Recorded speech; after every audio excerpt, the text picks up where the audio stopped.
What is good, JayMike Tech Talk? And before we start talking about speed boots, hit the subscribe button and leave a like or a comment down below if you enjoyed the video.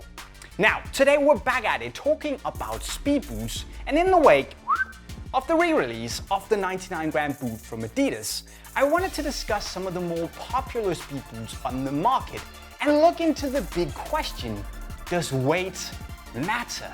To put it briefly, no, it doesn't matter that much. You won't be faster just by wearing a pair of boots weighing 99 grams compared to a pair of boots that weighs 200 grams. But then again, the evolution of speed boots would suggest otherwise. And there has to be a reason that people who are way smarter than me at all the brands are continuing to making lighter and lighter speed boots. But why? Theoretically, and all things equal, a lighter boot will mean a faster performance. But when it comes down to it, the difference is probably so small that it's something you'd measure in a lab.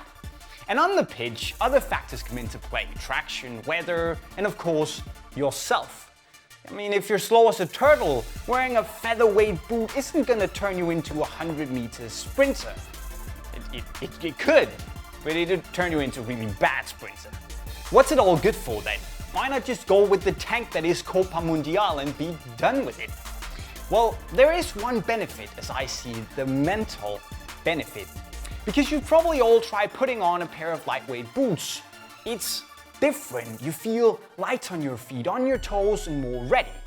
In other words, that mental edge and feeling faster you get when you put on a lightweight speed boot might have a positive side effect on your game, simply because you can squeeze more energy out of your legs to make you marginally faster.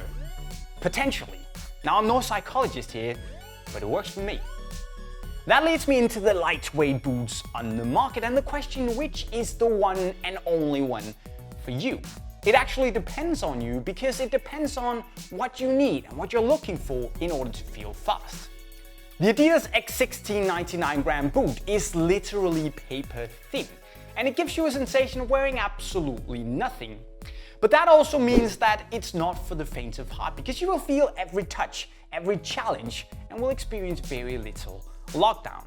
And also, it's pretty heavy, pun intended, on your wallet, because it's fair to say that this thing is not the most durable thing ever made by man. But if you want complete barefoot-like sensation, this or the PUMA evoSPEED SL is what you should choose. But as the PUMA evoSPEED SLS will show you, you actually get a boot that ticks more boxes by adding more weight. This bad boy is 148 grams, but it has more structure and lockdown thanks to the thicker upper, while still maintaining the pretty barefoot-like feel on the ball. It's also more durable, still insanely lightweight, and I reckon it's more comfortable than the PUMA evoSPEED SL. Now, the SL is a nice boot, but the SLS is just way more rounded, unless you want the extreme. Then there's the Nike Mercurial Vapor XI at 167 grams. The key feature is the locked-in sensation you get thanks to the anatomical sole plate and the tight-fitting upper. And combining this with the bladed studs, you get the most aggressive boot on the market for acceleration. The upper is soft and thin with a decent amount of grip, which makes the Vapor 11 a really popular speed boot choice. Which I understand, because not only is this the lightest Vapor ever made, it's also the best. I'm just saying. Next up is the Adidas X16 Purechaos at 201 grams, or well, two of these. But it still features an insanely nice and super soft upper consisting of the tech fit material we know from the sock, a ton of foam, and some coating, which means that not only is it super comfortable, it also brings you close enough to the ball while you get a solid amount of grip. Also, because it is so wide, it means that a lot of people can join the fun. And out of the 5 boots, this is by far the most comfortable in my opinion. And perhaps also the best looking, especially in blackout. I like my blackout boots. Very solid boot, the Purechaos. Finally, we have Under Armour Spotlight, which is 209 grams, so considerably more heavy than the other boots on the table. But it is a bit like the Vapor in the sense that you get a decent amount of lockdown and also sinks a bit into the boot because of the speed foam mesh on the insole. Now while that's really comfortable, you also feel closer to the ground, but the best thing is that you get the grip elements that keeps your foot from sliding around and thus optimizes your energy output. And it fits nicely in between the comfort of the Purechaos and the lockdown of the Vapor, if you're into that sort of thing. Also, a special mention goes out to the Umbro Velociter 2 at 169 grams and the Mizuno Mercurial Neo at 180 with kangaroo leather. Both very good boots at what they do. So to sum it up, weight doesn't necessarily matter that much. Is the 99-gram boot a better speed boot than the Under Armour Spotlight? Well, no, I wouldn't say so.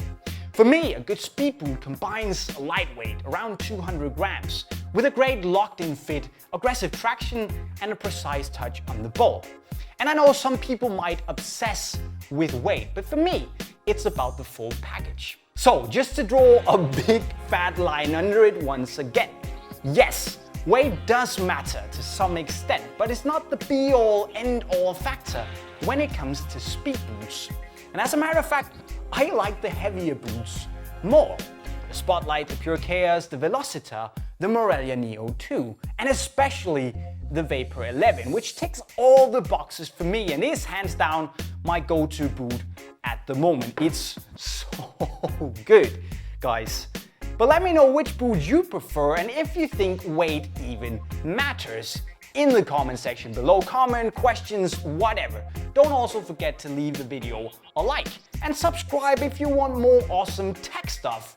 You're not gonna regret it, we promise. And with those words, I think I'll leave you to it. I'm signing off. See you later next time. Cheerio.